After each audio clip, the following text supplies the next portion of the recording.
नमस्कार, उत्तराखंड न्यूज देख रहे हैं आप। मैं हूं आपके साथ नेहा दुबे। रुद्रप्रयाग में करीब 13 लोग हादसे में लापता हो गए हैं। वहीं गौरीकुंड के आपदा प्रबंधन अधिकारी नंदन सिंह रजवार ने बताया है कि मलबे में 3 दुकानें और एक खोखा दब गया है, जिसमें कई लोग दबे हैं, जिसमें अधिकतर नेपाली मूल के लोग और कुछ स्थानीय लोग भी शामिल हैं।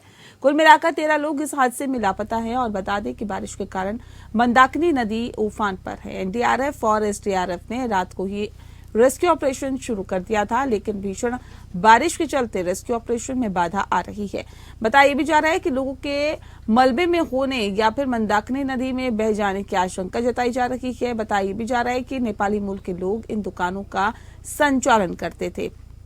आशंका जताई जा रही है कि लापता लोगों की संख्या भी बढ़ सकती है।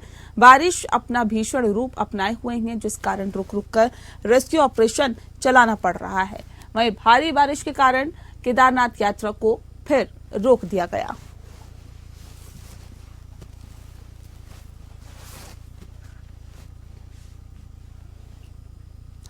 वहीं केदारनाथ धाम के महत्वपूर्ण पड़ाव गौरीकुंड में हुए हादसे को लेकर मुख्यमंत्री पुष्कर सिंह धामी आपदा कंट्रोल रूम पहुंचे। सचिवालय स्थित कंट्रोल रूम में मुख्यमंत्री पुष्कर सिंह धामी ने अधिकारियों से पूरी घटना की जानकारी ली। आपदा कंट्रोल रूम में उनके साथ अपर मुख्य सचिव राधा रतूड़ी, सचिव आपदा प्रबंधन डॉक्टर रंजीत सिन्हा भी मौजूद रहे। सीएम धामी ने गौरीकुंड में हुई तबाही और 13 लोगों के लापता होने को लेकर चल रहे रेस्क्यू की पूरी जानकारी ली। उन्होंने मीडिया से बात करते हुए कहा कि इस पूरे हादसे में 13 लोग लापता है, जिसमें अधिकांश लोग एक ही परिवार के बताए जा रहे हैं। बताया भी जा रहा है कि इसमें अधिकतर लोग नेपाली मजदूर हैं। एसडीआरएफ और एनडीआरएफ की टीम लगातार रेस्क्यू कर रही है और इन लोगों को ढूंढने की कोशिश भी की जा रही है।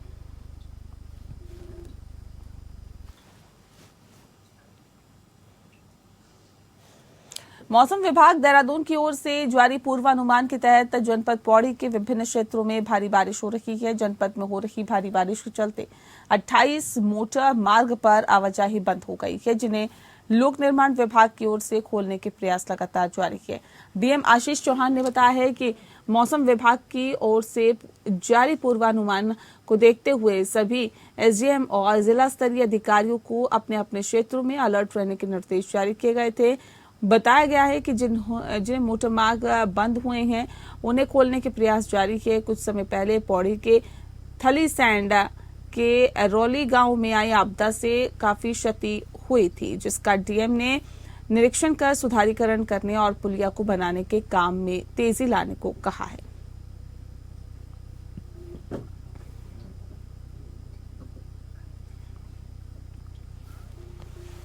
वहीं कांग्रेस प्रदेश अध्यक्ष करण मेहरा ने प्रदेश सरकार पर गंभीर आरोप लगाए हैं। करण मेहरा ने कहा है कि महिलाओं के साथ लगातार अत्याचार हो रहा है। उन्होंने कहा कि महिलाओं पर अत्याचार 2017 से लेकर 2022 तक लगभग दुगने हो चुके हैं। वहीं मेहरा ने एक के बाद एक उत्तराखंड में महिलाओं के साथ बलात्कार के मामलों को गिनवाया। एक बार मेहरा ने आरोप लगाते हुए कहा है कि अंकिता भंडारी हत्याकांड में सरकार वीआईपी को बचाने की कोशिश कर रही है। मेहरा ने कहा है कि भाजपा को छोड़कर अन्य पार्टियों की जनप्रतिनिधियों पर षड्यंत्र के तहत आरोप लगाए जा रहे हैं। मेहरा ने कहा है कि आलम यह है कि सरकार की नाक के नीचे सरकारी फाइलें गायब हो रही है।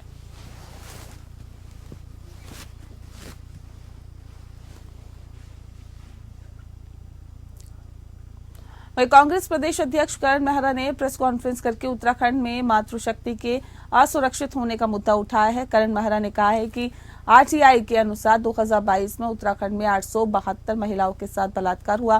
प्रतिदिन लगभग 3 बलात्कार राज्यों में दर्ज हो रहे हैं।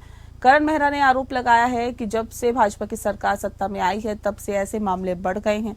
वहीं मामले पर पलटवार करते हुए भाजपा प्रवक्ता मधु भट्ट ने कहा है कि करण मेहरा और पूरी कांग्रेस पार्टी ने हमेशा से ही महिलाओं का अपमान किया है, जबकि भाजपा ने महिलाओं को सम्मान दिया है, चाहे वे राजनीति का क्षेत्र हो या फिर अन्य क्षेत्र।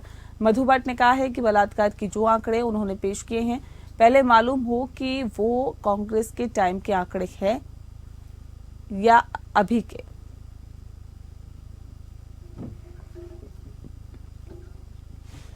वहीं मुख्यमंत्री पुष्कर सिंह धामी ने सचिवालय में उत्तराखंड राज्य वन्यजीव बोर्ड की 19वीं बैठक की अध्यक्षता की।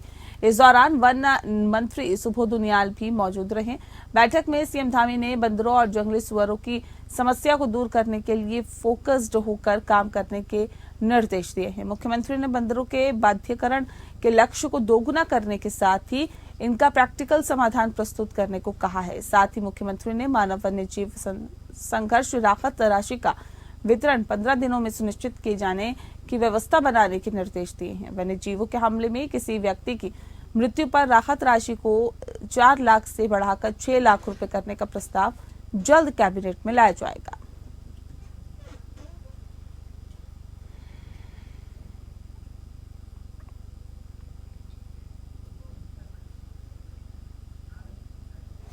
रामनगर विकासखंड के शिवलालपुर पांडे गांव में एक गर्भवती महिला ने संदिग्ध परिस्थितियों में फांसी लगाकर आत्महत्या कर ली। घटना के बाद मौके पर पहुंची पुलिस ने शव को कब्जे में लेकर मामले की जांच शुरू कर दी है। बताया भी जाता है कि महिला का विवाह इसी साल जनवरी में अमित कुमार अग्रवाल के साथ हुआ था। मृतका पुष्पा कुशवाहा उधम सिंह नगर की जसपुर क्षेत्र की रहने वाली थी। मृतका का पंचायतनामा तहसीलदार पुलिस द्वारा भरने की कार्रवाई की गई है। घटना के कारणों की जांच की जा रही है। वही मामले में मृतका के भाई अरुण कुमार ने बताया कि उसकी बहन के ससुराल वाले उसे प्रताड़ित करते थे। वह इस मामले में न्याय चाहते हैं और कोतवाली में रिपोर्ट भी दर्ज कराने की तैयारी कर रहे हैं।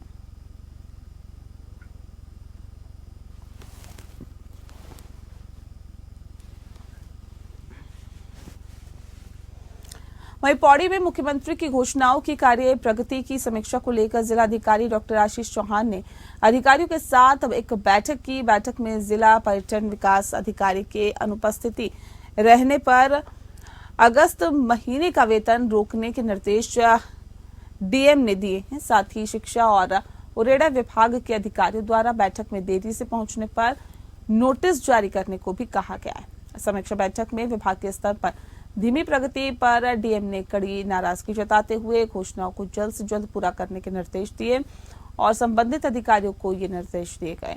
इस दौरान सामने आया कि कोटद्वार में स्ट्रीट लाइट के छोटे छोटे कार्यों में लेट लतीफी की जा रही है, जिस पर डीएम ने नगर आयुक्त कोटद्वार का स्पष्टीकरण मांगा।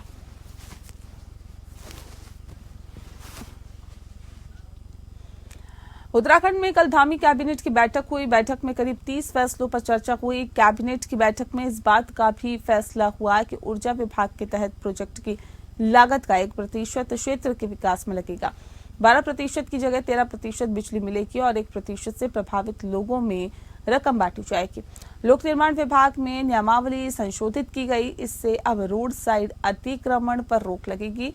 वहीं ऊर्जा विभाग में 2008 में केंद्र सरकार की ओर से जल विद्युत नीति लाई गई थी, उसे आज तक लागू नहीं किया गया था, जिसे गुरुवार को कैबिनेट बैठक में लागू किया गया। साथ ही वित्त विभाग में कई अधिकारियों के अधिकार को बढ़ाया गया। इसके अलावा मसूरी क्षेत्र को पूरा एक तहसील बनाए जाने की मंजूरी मिली है। पीडब्ल्यूडी विभाग के तहत नई नियमावली को मंजूरी दी गई है। कैबिनेट की बैठक में नई शिक्षा नीति के तहत पहली कक्षा में एडमिशन के लिए 1 अप्रैल को 6 साल होने पर भी मुहर लगी और लघु सिंचाई विभाग के नियमावली में संशोधन किया गया। अब 85% सीधी भर्ती होगी। आयुष विभाग में फील्ड और मुख्यालय के लिपिक संवर्ग के कर्मियों को विलय कर दिया गया है और साथ ही साथ पुलिस और दूरसंचार विभाग के नियमावली में संशोधन किया गया और 8700 ग्रेड पे के 2 नए पद स्वीकृत किए गए। धामी कैबिनेट की बैठक में पीपीएस संवर्ग की नियमावली में बदलाव हुआ है और प्रधानमंत्री आवास योजना के तहत रुद्रपुर में दी गई जमीन पर अब जिला विकास प्राधिकरण को मिलेगा। पहले आवास विभाग को दी गई थी। एमएसएमई नई नीति में अब उत्तराखंड को केवल 4 श्रेणियों में बांटा जाएगा। पहाड़ों में सबसे ज्यादा बढ़ाई गई मैदान में सब्सिडी कम होगी, यानी पहाड़ में उद्योग लगाने से फायदा भी मिलेगा। विकास का है, इसमें कर्नाटका एक बहुत सक्सेसफुल मॉडल है। जितने आईटीआई थे उनको टाटा ग्रुप ने अडॉप्ट किया और कुछ पैसा सरकार ने लगाया और काफी पैसा टाटा ग्रुप ने लगाया और आईटीआई का बिल्कुल स्वरूप बदल गया, बहुत अच्छे हो गए। हमारे प्रदेश में भी ये उसी मॉडल पे टाटा की कई कंपनियों से बात की गई। टाटा टेक्नोलॉजी प्राइवेट लिमिटेड ने अपना इसमें रुचि दिखाई और जो 13 हमारे आईटीआई हैं उनको वो अडॉप्ट करेगा। और जो हमारी इंडस्ट्री की अक्सर ये होता है कि आईटीआई में वो ट्रेड चलते रहे पुराने जिनकी आज मांग नहीं है, तो जिनका सबसे बड़ा यही फ़ायदा होगा कि वो वही ट्रेड की ट्रेनिंग देंगे जिसकी मार्केट में डिमांड है, ताकि बच्चे को निकलते ही नौकरी मिल जाए। खबरों में आगे बढ़ते हैं। खबरों में बात हरिद्वार की करते हैं। हरिद्वार जिले में पूर्व सीएम हरीश रावत ने कई गांव का दौरा किया है। हरिद्वार में बारिश के कहर से किसान पूरी तरह से बर्बाद हो गए हैं। भारी बरसात के चलते लक्सर, मंगलोर, खानपुर में आई बाढ़ ने सबसे ज्यादा खेती को नुकसान पहुंचाया है। गन्ने की फसल से लेकर पशुओं का चारा भी बाढ़ की चपेट में आ गया है। बाढ़ ग्रस्त क्षेत्रों का जायजा लेने सूबे के मुख्यमंत्री पुष्कर सिंह धामी भी आ चुके हैं और बता दें आपको कि उसके बाद अब फसलों के नुकसान के आकलन के लिए कैबिनेट मंत्री गणेश जोशी और गन्ना मंत्री सौरभ बहुगुणा ने भी कई क्षेत्रों का निरीक्षण किया।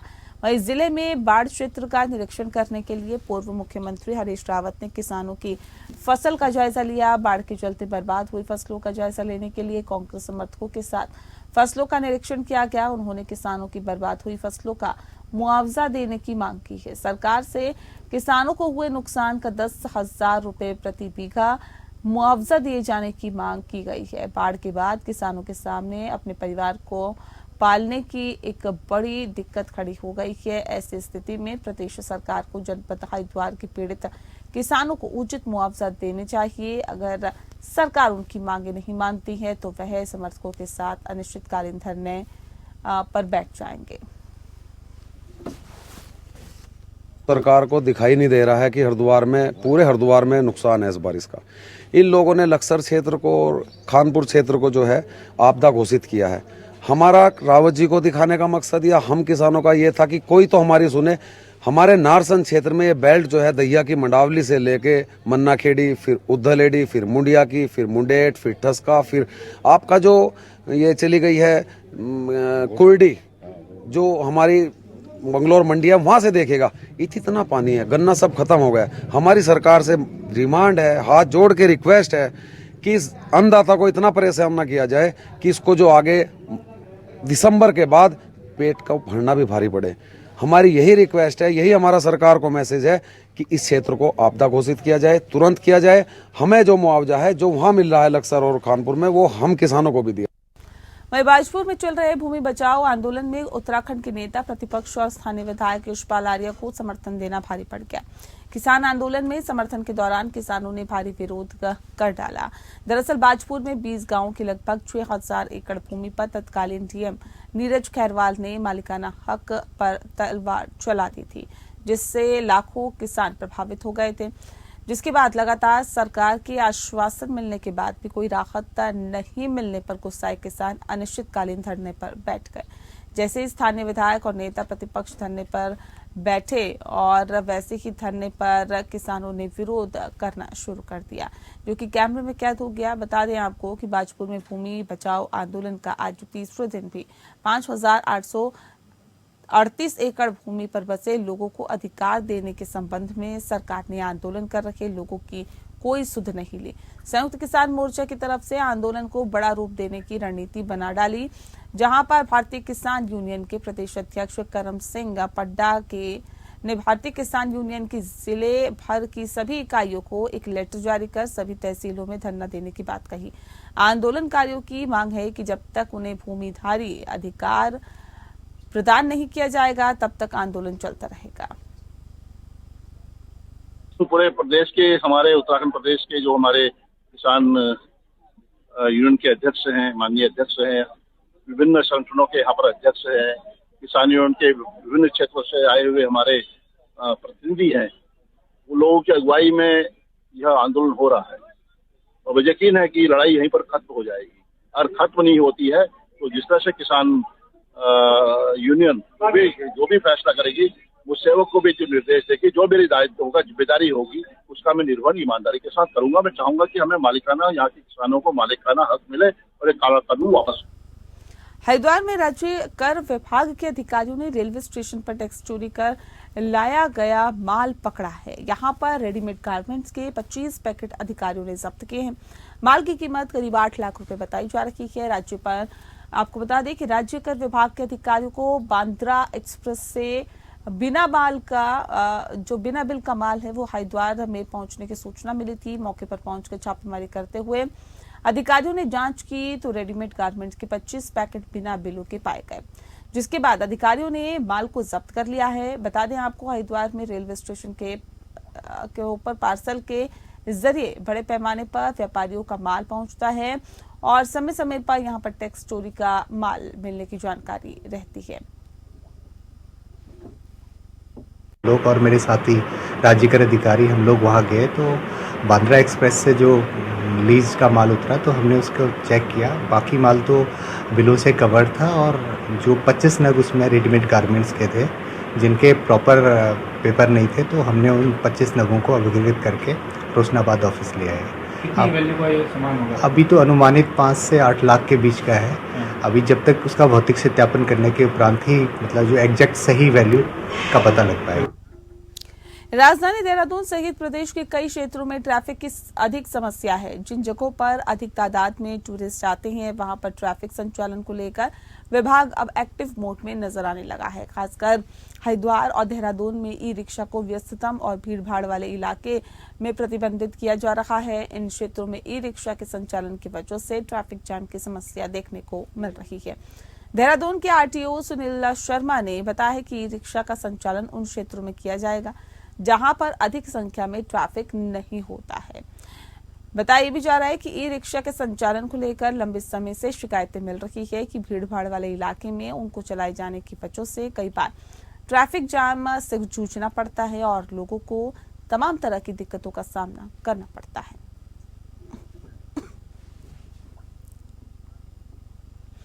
मसूरी में शहर कांग्रेस अध्यक्ष अमित गुप्ता के नेतृत्व में शहीद स्थल झूला घर पर कांग्रेस कार्यकर्ताओं ने सरकार के खिलाफ जमकर नारेबाजी की। वहीं पुतला दहन कर महिलाओं के साथ हो रहे अत्याचार को लेकर सरकार से कार्रवाई की मांग की गई। अपनी मांगों को लेकर बड़ी संख्या में कांग्रेस कार्यकर्ताओं ने जमकर नारेबाजी की और भाजपा नेताओं पर आरोपियों को बचाने का आरोप लगाया। चमोली में जिला मजिस्ट्रेट और जिला निर्वाचन अधिकारी हिमांशु खुराना ने ईवीएम वेयरहाउस का मासिक निरीक्षण किया। इस दौरान जिला मजिस्ट्रेट ने वेयरहाउस में अग्निशमन सिलेंडर, लॉक, सीसीटीवी आदि का जायजा लेते हुए सुरक्षा के मद्देनजर जरूरी दिशा निर्देश दिए। निरीक्षण के दौरान अपर जिलाधिकारी डॉक्टर अभिषेक त्रिपाठी, अधिशासी अभियंता अलादिया, भाजपा के मंडल महामंत्री उमेश भट्ट आदि मौजूद रहे।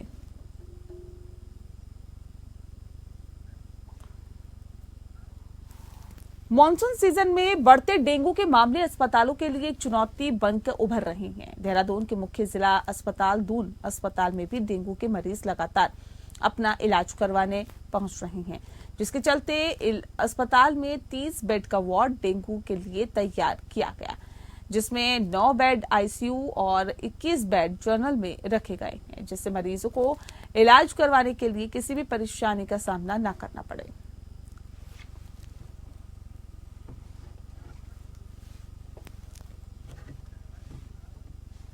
और चलिए इसी के साथ फिलहाल इस बुलेटिन में इतना ही। नमस्कार।